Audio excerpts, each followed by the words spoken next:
Good day, ladies and gentlemen. Hope you all having a fabulous weekend. Thank you all for watching my content. I'll begin with that. I'd just like to appreciate every single one of you who's just even viewed the content that I make. So yeah, thank you very much and much appreciated. Uh, this is just the beginning, and we will be creating more content. So thank you very much once again. Without further ado, I will share my screen and we will begin. With just over 10 minutes left before the FPL Game Week 3 deadline, hope you all have made your transfers at least, or if you are about to make your transfer, hopefully I can assist you with that. I've just shared my screen, so I can see that there is a person watching live. So please give me the thumbs up so that I know that I am live. I've shared my screen. My team today, I've already made my transfers, by the way. I have already made my transfers. I had 2 free transfers coming leading up to the week, and I made one on Sunday night live just before the game week 2 review stream. I brought in Morgan Rogers coming in for Jacob Murphy. I did that transfer because as I mentioned, Rogers has very good fixtures, and I wanted to get early on that bandwagon. Hopefully, he can start returning some points today. He has not returned, but he has played very well. I should add, he's been playing behind Ollie Watkins with only and playing all the games, actually, should I say. He started both games and finished both games. So that's a good omen for Morgan Rogers. My other transfer, believe it or not, is Noni Madueke, the first real bandwagon of the season after a hat trick. I said I do not like to just be knee jerky and bring in 1 week hit, so to speak, but I could not resist that he might actually get something again this week.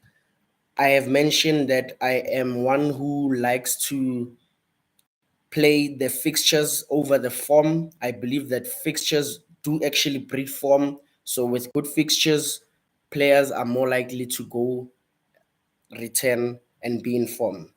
His fixtures are very good for Chelsea in all. In the next 5, Crystal Palace at home, Bournemouth away, West Ham away, Brighton at home, Nottingham Forest at home, even Liverpool away is not a very much difficult fixture, especially from an attacking point of view. I believe that Chelsea can get a goal there. I don't think Noni Madueke will be a long-term pick for me. It's just someone I see that his price is going up, though be it he's only 6.5. It looks like he hasn't risen in price yet, but he actually dropped in price in the first week to 6.4 and risen back to 6.5 right after his hat-trick heroics. So hopefully Noni Madueke can just get me a goal or 2 or an assist, then I will take that. I'll take that. He comes in for Marcus Rashford, as I've mentioned. I was taking a punt on that 4th midfielder spot. I like to do that in the price range of 6 to 7 million. So Noni Madueke is the flavor of the week. So I've decided that I will join the party. Hopefully he can deliver before I go to someone who's more of a long-term pick. But that's a story of another day. So we are just 5 minutes away from the deadline. Hopefully that every single one of you have locked in your team. Make sure that you've captained whoever you wanted to. My captain will be Bukayo Saka. I chose him as the captain. This was the plan even before the season started. Parma is close second. I could have went for Parma, but my head is still telling me to go with Saka because I think Arsenal are much more of a reliable team than Chelsea. So that's just the main reason.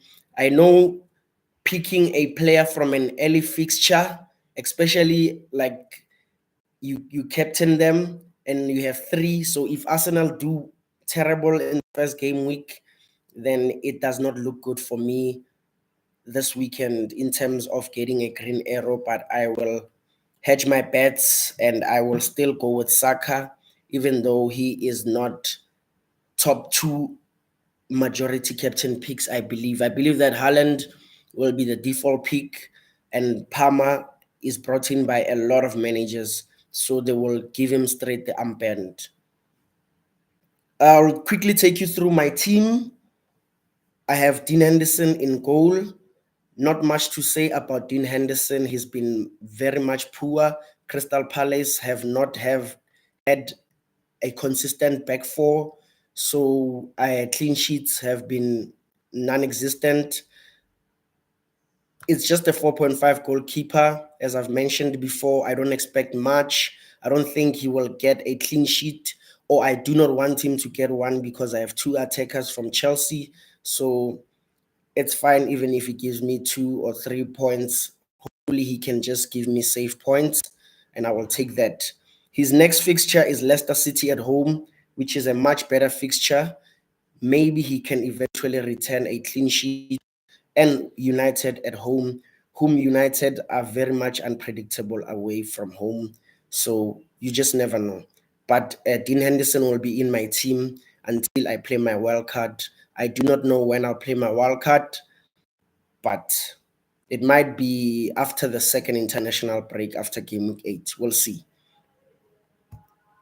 My defense, I'll quickly go through it, is Yezri Konza, Anthony Robinson, and Ben White. Good picks overall. I don't expect much clean sheets, especially from the two 4.5 defenders. Yezri Konza, I just like the Aston Villa fixtures as I've mentioned. They are the best fixtures in the next 5 game weeks for me, alongside Chelsea. They have Leicester City today away, Everton and Wolves back-to-back home fixtures after the international break. Then they have Ipswich United at home and Fulham at home. These are just good fixtures in the next 6. I think as Villa are a top 4 side by qualifying for the Champions League. So as a top 4 side, I expect at least 2 clean sheets in the next 6. Hopefully, Yezri Konza gets one of those clean sheets today. My other pick is Anthony Robinson. Got me clean attacking return, with an assist and got 2 bonus points, which tallies up to 7 total points. I'm very happy with him. Play him in the first week against United, but I knew straight after I wanted him, and his fixtures are good. I don't expect a clean sheet against Ipswich. I believe Ipswich will get a goal or 2. They might actually win the game at home, but it's still a team from coming into the Premier League. So Fulham should fancy their chances. So even if they don't get a clean sheet, he's very attacking on the left side. So hopefully Anthony Robinson can get another assist if he does not get a clean sheet. My last pick in defense is Arsenal. Ben White, he's been the only constant defender in my defense so far. He's gotten me 6 points each game week. I think Arsenal have a very good chance of getting a clean sheet. So Ben White, hopefully today, he can deliver again with more than just a clean sheet, hopefully a goal and an assist. He comes in as the second most expensive defender because he got the most points last season. So I think for money, people aren't going for him. They would rather save the 0.5 with Gabriel and Ben and Saliba. But yeah, I think Ben White has more routes to points than the center halves. That's why I chose him. But if you don't have the 0.5 or you want to save it, you can easily pick Saliba and Gabriel, who can easily outscore Ben White this season. It's 1 minute before the deadline, so please lock up your team, ladies and gentlemen. I've done so myself. Going through midfielder, I brought two changes as I've mentioned early in the video. Morgan Rogers comes into the team. He's just looked good, I should say. Fantasy aside, as a football player, he's just looked on it. He's looked on it, and for 5.1 million, playing for a team that's in the Champions League as an attacker, it's a bargain. I would have liked to have Ollie Watkins, but at least I have cover with Morgan Rogers. So hopefully, if Watkins score, Rogers can give him the assist. It's 12 o'clock, ladies and gentlemen. Hopefully, you've all locked your team. And yeah, that's it with making transfers now. It's 12 o'clock. Can make further changes to your teams, but I will continue with the stream for the next 15 minutes until the Arsenal team sheet comes out. It's gonna be a short stream. I realized I've streamed for over an hour last week, so I'm gonna try keep it short this week, as we have a lot of things to look forward to. Should I mention South Africa versus All Blacks? I know this is a fantasy stream, but very much looking forward to that game right here in Ellis Park. It's gonna be a clash of the Titans, the two best rugby nations in the world, taking on each other. All Blacks actually have a good record against us at Ellis Park, but I believe today we get the win. Even though we as South Africans don't do very well as favorites, this might actually be the first time where South Africa is actually genuine favorites against the All Blacks. So never count out a wounded All Black side. But yeah, that's a story for later. I'll continue now in midfield. Comes into the team, hat-trick last week, didn't play the first game week, which just shows that this is a knee-jerk reaction. I shouldn't be surprised if Madueke doesn't actually play or start tomorrow, or even comes off early if Chelsea aren't doing well, because they have so many attackers. But I am willing to take the risk, because if he actually scores again tomorrow, I think his price will shoot up the rankings, because in the early start of the season, people get trigger happy with transfers. So I will not be shocked if Noni Madueke is 6.7 if he gets a goal in the next week or two. My other pick in midfielder is Alejandro Garnacho. Hasn't started a game from me. He's dropped in price, but I will be patient with him. I think long term, I want him. I want a piece of that United attack, actually. Let me just adjust my screen and go. Yeah.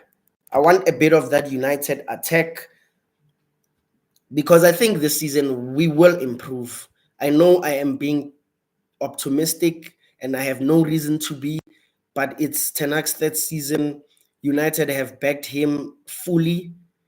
We didn't get all the signings we needed, but I didn't expect us to, because if you're not Chelsea, who actually does? Getting 5 players for under 50, 60 million, passing that 60 million threshold, I think it's a good policy for United. We've addressed centre half position. We brought in Mazraoui at right back as well. Ugarte, haven't seen much of him.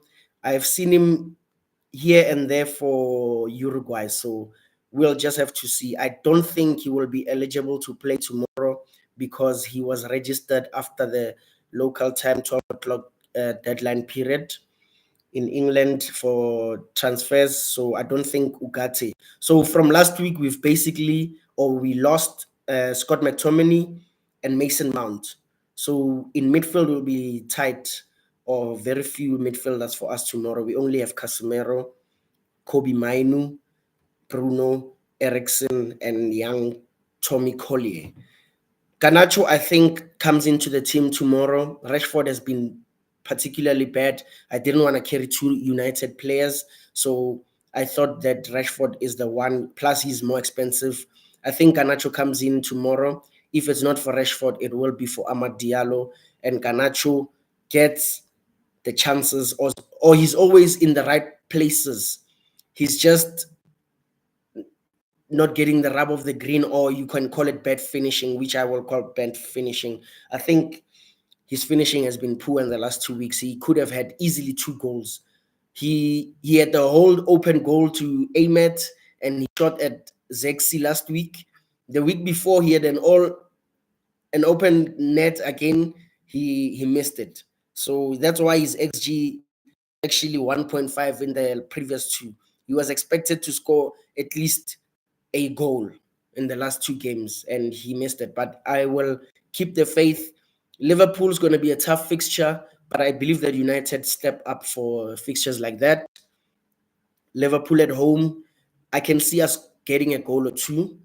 I'm not sure about the result, but I don't see us losing, or hopefully if we lose tomorrow, I can already imagine the Ten Hag outers in our fan base will be well and truly out for him. The knives will be out. So yeah, I don't want us going into an international break with the mood just starting the season and already 2 losses.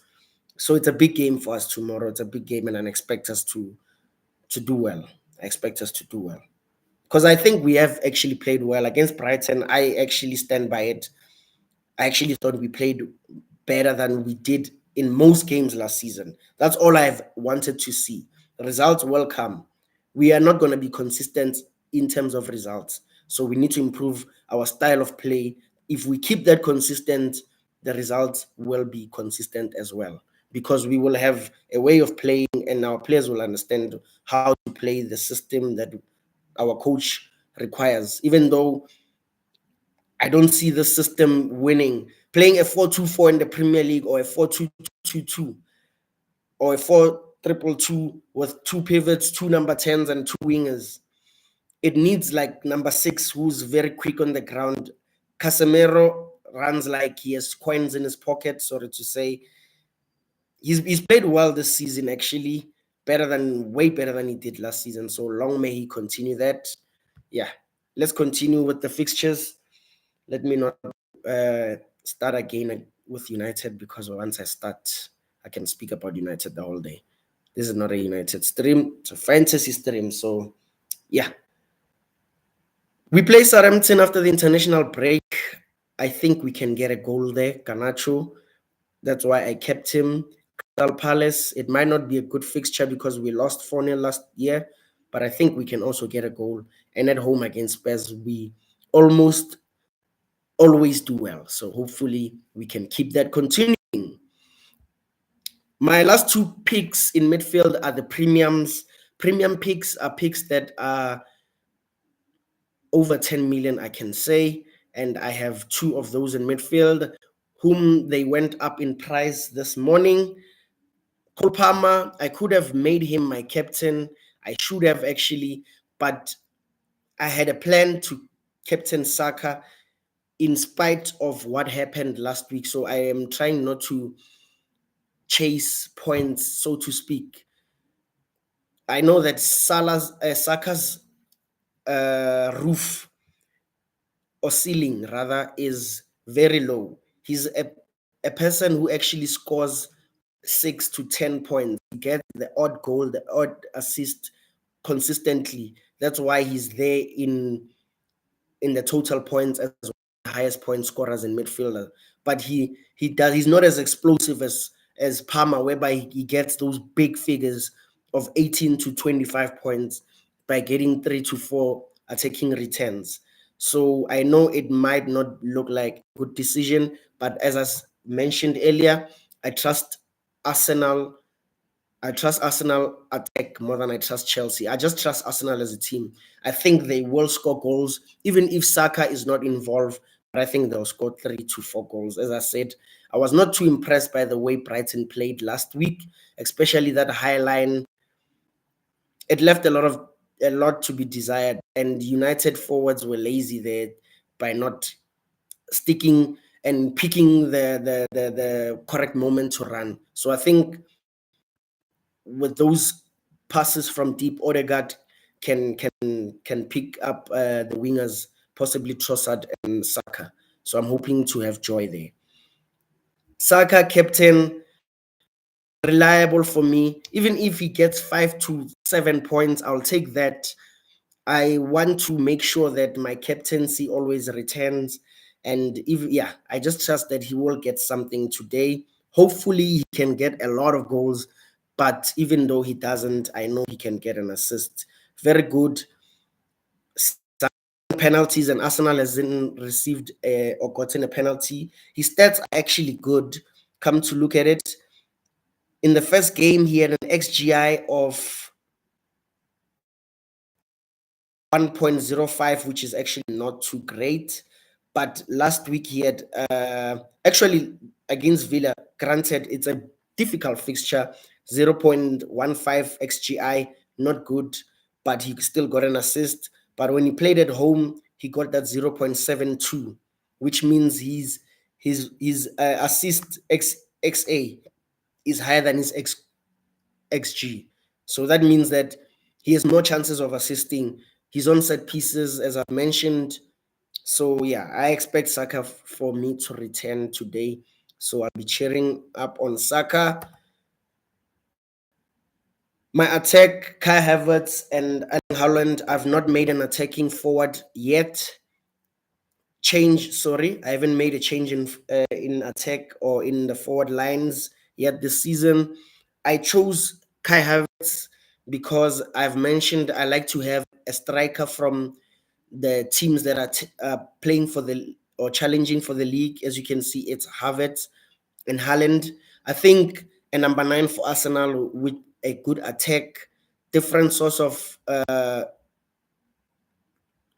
attacking points or source of routes to points, they should be getting 20 goals a season. If you're a striker for Arsenal and you aspire to win the league, you should easily get 20 goals a season. I think he can and should and will. So that's why I chose to go Kai Havertz. He plays 90 minutes. If Jesus, whom is injured, so which is great news for Havertz, I see another 90 minutes. So I think Havertz is a very good pick. I chose him ahead of what's Alexander Isak. So far, so good, but who's to say that Isak might not can return tomorrow? Because that's also a good fixture for Newcastle. Arsenal's fixture in the short term are not good at all. Today, yes, Brighton, granted, very, very good fixture. But next 2 weeks after the international break, Spurs away, City away. Yeah. From an attacking point of view, Arsenal will get goals, so it's not too bad.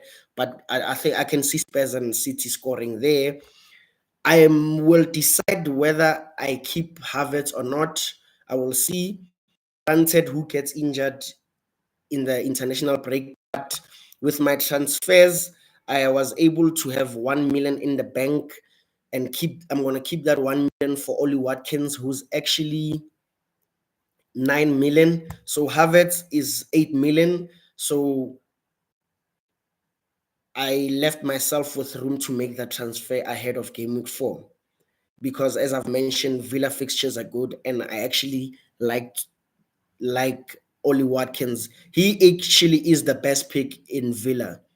I know value for pick Ross is 5 million, but Ollie Watkins is still for me the guy to have. And you never know, with Douglas Luiz gone, he might be on pens. Having a very good premium pick at 9 million on penalties. Yeah, I can see people transferring Ollie Watkins if he actually does well today.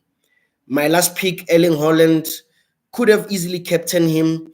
That would have been the default pick. I do not go blame anybody who captains Erling Haaland. He can easily get a hat trick, and I will regret it. But away from home, his stats are not as great as they are at home or weren't last season. So I hope that Saka can at least outscore him. He won't hurt me as bad as he will to those that went against him totally.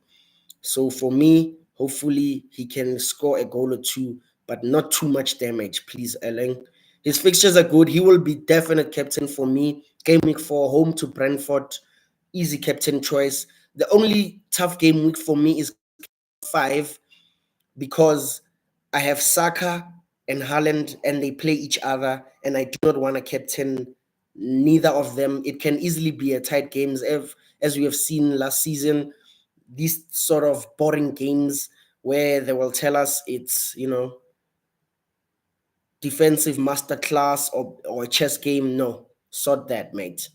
Sort that. No, not good. So yeah, I don't see a lot of goals against Arsenal versus City. I think both teams will be very cautious. So game week 5 will be tough for me on choosing captains. That's why I want to have Ollie Watkins. Game week 5, home to Wolves. I think Villa have one of the best fixtures there. I could also choose Parma, but I will see as the time goes on how Chelsea go and perform. Are they reliable?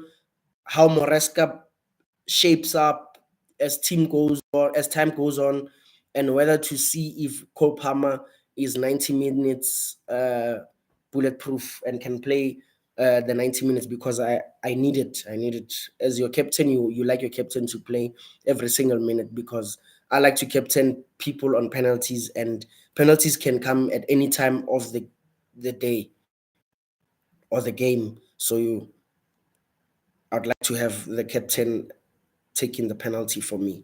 My bench, I actually have 12 playing players because 3 of my 4 players on the bench do not play. Remy Matthews, reserve goalkeeper for Crystal Palace, he won't play. He won't possibly see a minute in Premier League football this season unless Dean Henderson is injured. And if he's injured, Remy Martins will step in for me. So I've covered my goalkeeping option there. Morillo, tough choice for me. I could have easily played Konza.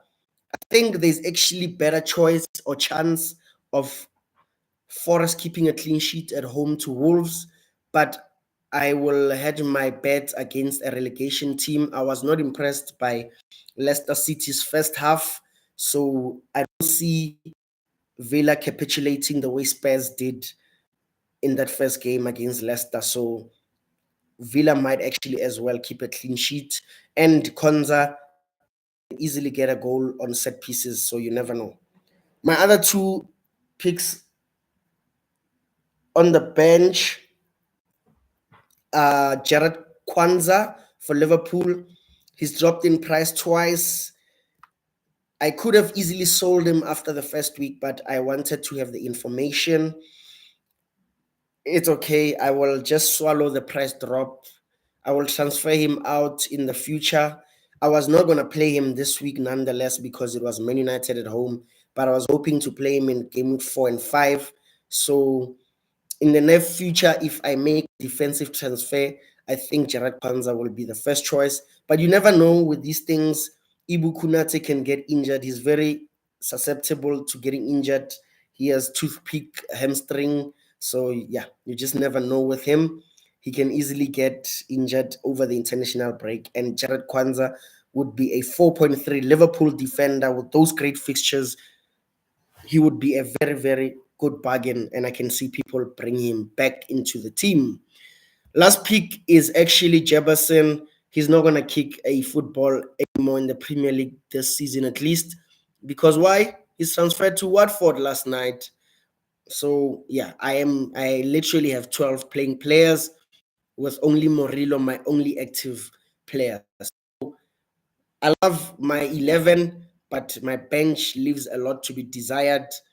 So we'll just have to wait and see what the future holds. Hopefully, I do not get a lot of injuries throughout to this weekend and ahead of the international breaks, so that I can go with my Havertz to Watkins plan in game week 4.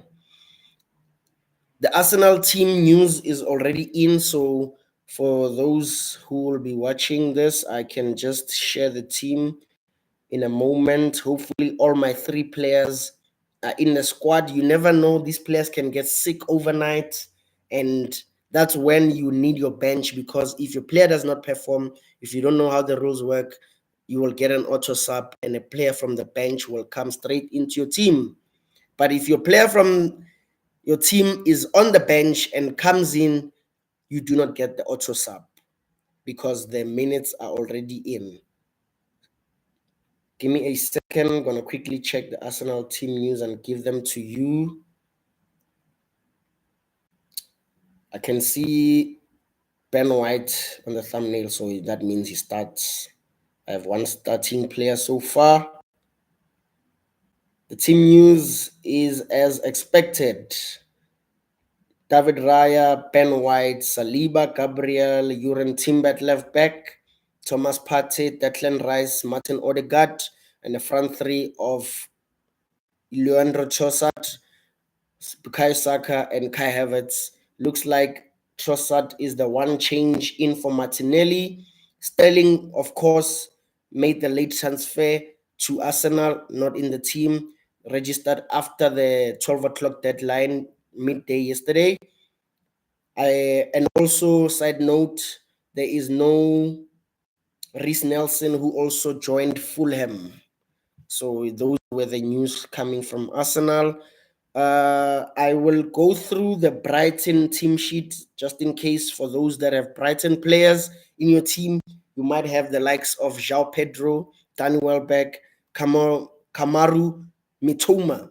Those are the popular picks for Brighton, Hove and Albion. The lineup is Bert Verbruggen straight into the goal. So this gives us something to think about, because Brighton, remember last season, we didn't consider their goalkeepers because De Zerbi used to chop and change every second game their goalkeeper. But luckily, the Brighton manager did mention that he will have a clear number one, which is Verbruggen, who's also a Dutch international. So straight into the team. They got Dunk, Milner, João Pedro, Minter, Welbeck, Baleba, Mitoma, Van Heck, Veltman, and Henschel-Wood. I think the only change there, from what I can remember, is that Baleba comes in for Billy Gilmore, who went to Napoli, alongside Scott McTominay.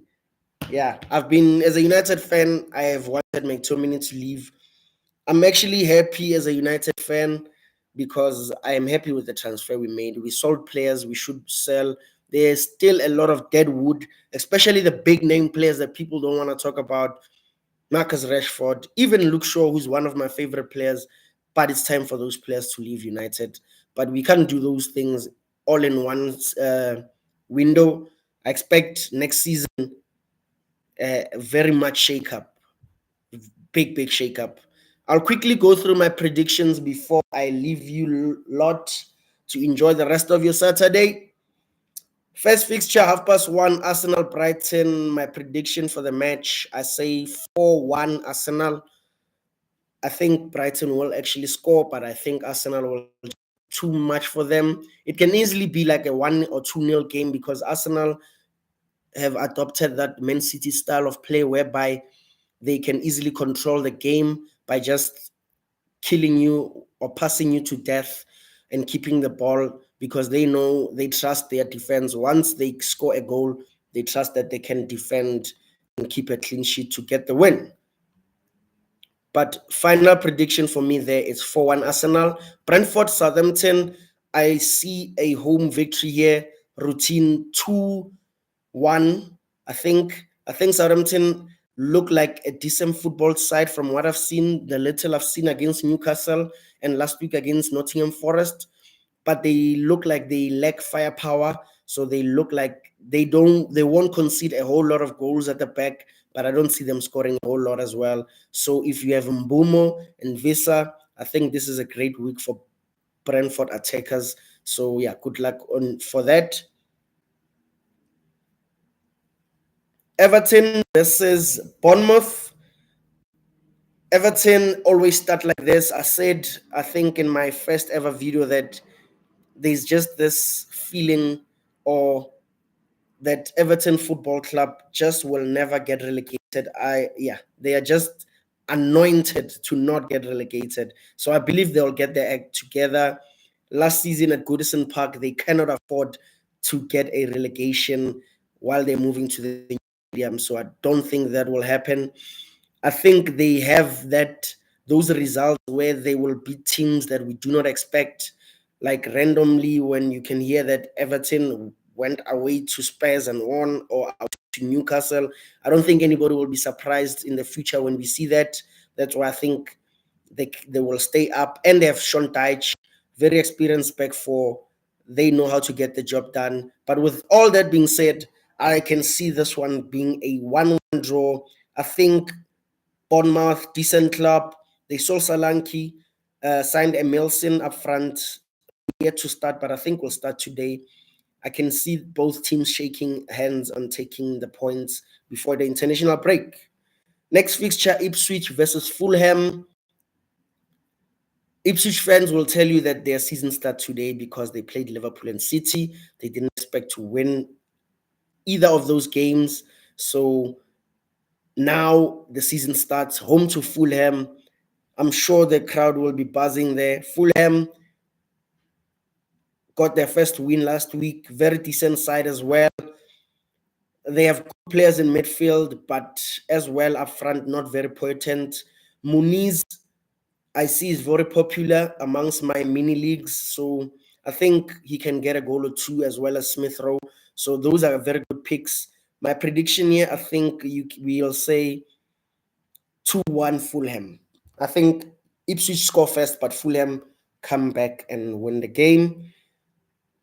Leicester versus Aston Villa. As I've said, Leicester haven't impressed me at all, but it's still early. They've brought in players this week. Olsen, Edward up front. They have Jordan Ayew. They've basically went to Crystal Palace and bought their attacking options who were set on the bench. Olsen Adwa and Jordan Ayew. So I think they are not very potent, but for Leicester, they can get a goals or so. And King Power, I love that stadium. Beautiful stadium. I love the carpet there. It just reminds me of that vintage Leicester side with Mahrez and Kante and Jamie Vardy, who's still going on. So if you have Vardy, he might get a goal. Prediction 3-1 Villa. I think Villa get a win here. And yeah, let's move on to the next fixture. The last of our 4 o'clock games, Nottingham Forest versus Wolverhampton Wanderers. The Nuno Espirito Santo derby, one can say. Forest, very good defense, don't concede a lot of goals. They've bolstered their forward options, I think, with a forward, I'm not sure who was that, from Brazil, I think, as well as JWP, James Ward-Prowse. I think that's a good experience buy from them. Can be in the set pieces. Hopefully he can put one on Morilla's head. Just not today because he's on my bench. Wolves, good football club, decent midfielders, no end product because they just do not have a gunman up front. So I can see this going 1-0 either way or 1-1, but I will say 1-0 to Forest. Chris Wood. Last game of the weekend is the at London Stadium, West Ham versus Manchester City. Manchester City. West Ham versus Manchester City. West Ham have started, they bought well. They always do buy well, West Ham, but do they actually win enough games with the players they bought? Yeah, that's another story or another question, but you never know. They've bought well. They sold players like, is it a good at the back, who was a centre half bought by David Moyes last year. They sold James Ward-Prowse or loaned him out to Forest. So they have given the Lopetegui ammunition or his own preferred players. So he shouldn't have excuses. They brought in players like Full Creek up front. They brought in Soler yesterday from PSG, I believe. Who else did they bring in? They bought Max Kilman, 40 million, who was previously coached by Lopetegui at Wolves. They bought Wan-Bissaka from United. They have just actually bought. So they have Gerald Bowen, who I've said is one of my favorite picks on FPL 7.5. He's not on penalties, but actually gets at least double figure goals every season. So he's a reliable pick. Man City. I think this game will just be a 2-0 routine City win. City will pass them to death. They'll ball the game. Probably Haaland will get a goal or two. But West Ham should fancy their chances, especially with City not having Rodri, Foden, and Kovacic, I believe. So that's the spine of the midfield is not there. I granted they still have a lot of quality there with De Bruyne. Gundogan is now back into the team. Bernardo Silva. But if you West Ham, this is the perfect time to be playing City. I can see West Ham getting a goal because City always find a way to concede. If you have City defender, I'm sure you know that. So hopefully long that may continue. But I can see City winning this game 3-1. Haaland, probably getting a goal or two. My Sunday fixtures, I will quickly go through them. Chelsea, Palace. Chelsea played very well in the second half. They are still not. They are very suspicious in defense, should I say? So I can see Palace eventually getting goals in the match. The question is, how many will Chelsea score? Can they outscore Palace? Because I can see both teams scoring here. Palace, if you have had Eze, I think is a keep. I see that a lot of people are keeping Eze.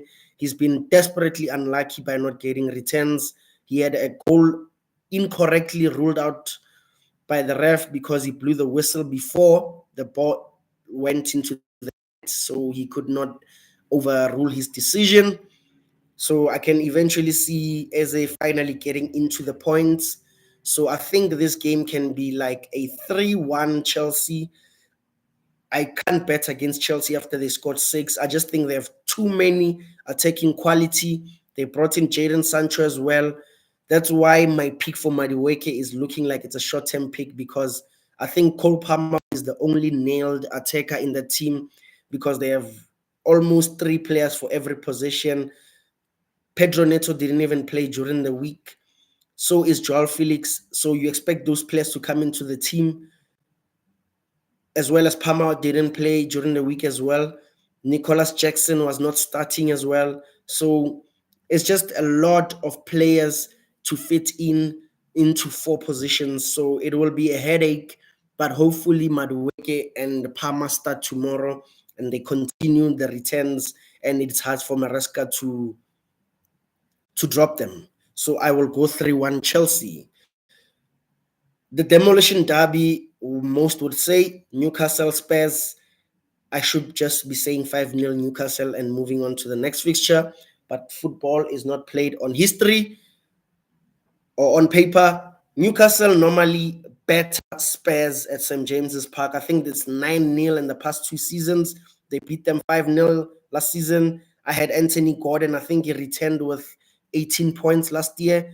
Probably like three assist and a goal from what I can remember. So yeah, good memories of this fixture. Plus, Enge plays a very high line, leaving Van der Ven and Romero exposed and attacks with the rest of the 8 outfield players. So leaving Isak and Gordon isolated with Romero and Van der Ven can be long day for Mandem. So yeah, but Newcastle haven't started very well. They've been very poor. They look like they are very naked. It look like the international break, not the international break, sorry, the European competition actually took a lot of Newcastle last season. That's why they had a lot of injuries. They've just not looked like the accelerating Newcastle side we've come accustomed to, even though they got a red card in that first fixture. Even before that, they didn't look too convincing. So Newcastle, yeah, sometimes maybe good, sometimes maybe bad. We don't know. We're very unpredictable. Spurs as well can easily score like 2 to 3 goals early. Decent team, very good team actually. Have one style of play, which is gun ho. Invert your fullbacks to play like inside number 10s, both of them. Just pin your opposition. They play a high line. So if that goes well, they can easily score 3 or 4 goals against Newcastle in the first half. But it will depend on the game state. The game state always dictates where and how the game will play. So Newcastle can easily get a goal early on and score, and the floodgates open. One thing to note is that Sandro Tonali is back for Newcastle United after his betting shenanigan. Mandem is back.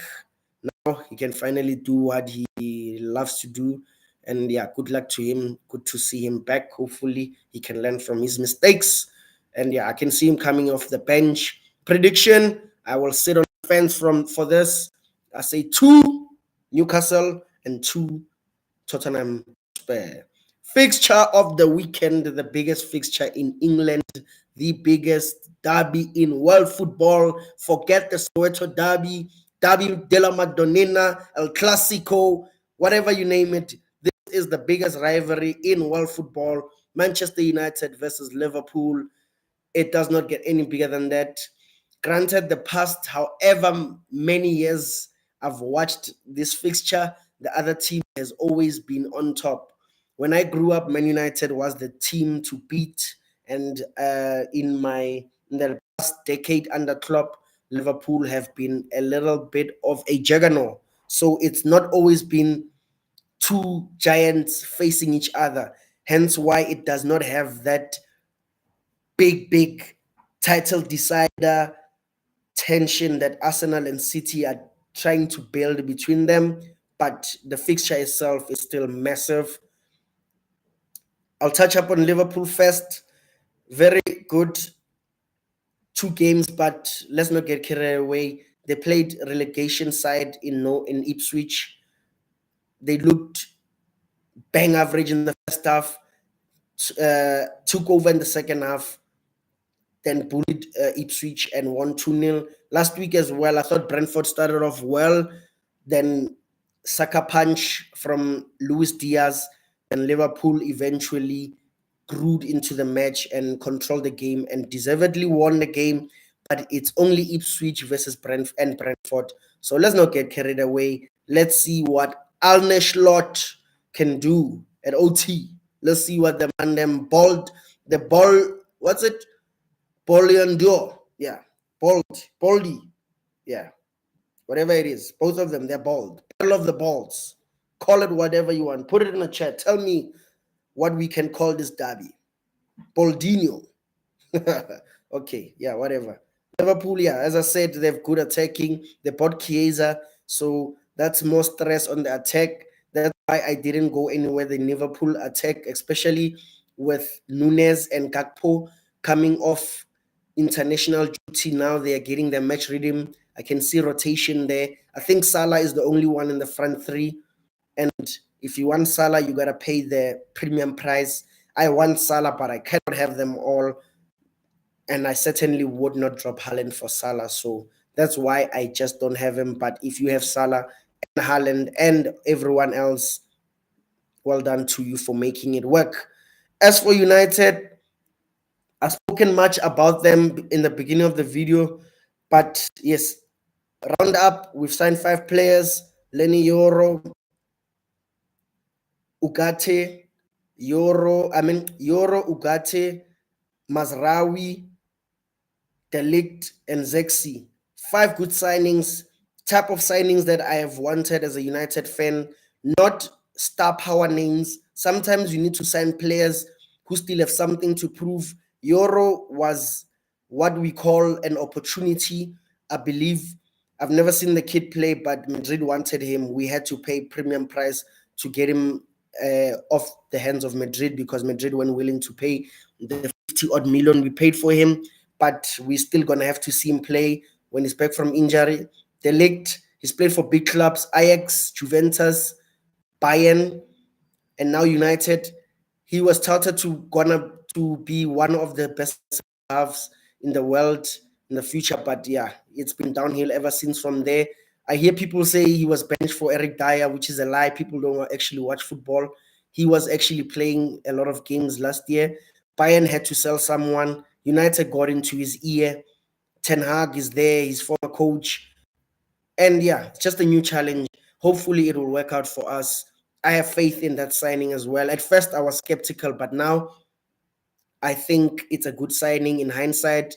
Joshua Zirkzee, he's a squad player. I like his touches, the way he is. I think he will be good in us playing him in some games where we need to manage the game. He will actually be good for players like Garnacho and Rashford because he drops into the spaces and he allows those guys to run beyond. So I think good signing. Haven't seen much of him, but I've always wanted United to sign players that I don't know about.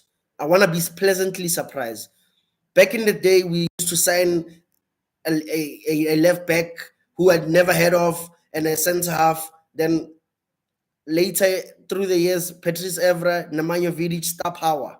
United used to make these sort of signings that nobody ever heard of. Who the hell are these players? They come to United and they become the star quality we deserve and we need. Who else did I? Mazraoui, better than Wan-Bissaka, didn't have a good second game last week, especially second half. But yeah, he's going to play a lot of games because we don't have a left back. That's the only criticism. I thought Ineos would do something. We are desperately need of a left back. Luke Shaw, I don't see him playing at least 5 games this season. Even if he comes back, he's going to go back injured again. Tyrell Malacia, it will just be good to see him play football again, let alone play at a level that is required for Man United. So he's not been playing football for the past 18 months. Just him coming back on the field will be an achievement. The level he plays at, you'll never know. You don't know after these sort of injuries. Players never come the same. Hence why I wanted us to get a left back and probably even loan Malacia. It will be a miracle if he comes back and he's somewhat at a level that will keep him in the United squad in the next couple of years. But we'll wait and see. Score prediction, I think United take this 2-1, 3-1 actually. 3-1 United. Big game for Erik ten Hag. Liverpool like to pass the ball and be patient, try to drag you to come to them. And I actually think we press very well. But our attacking press trigger is now injured. Surprise, surprise. Another injury. Now Mason Mount is out. So will we revert back to type without those two number 10s to press with Mount and Bruno up front? Because now we have to play Zexi up front. Rasmus Holland is coming into the team after the international break. So that's good for us.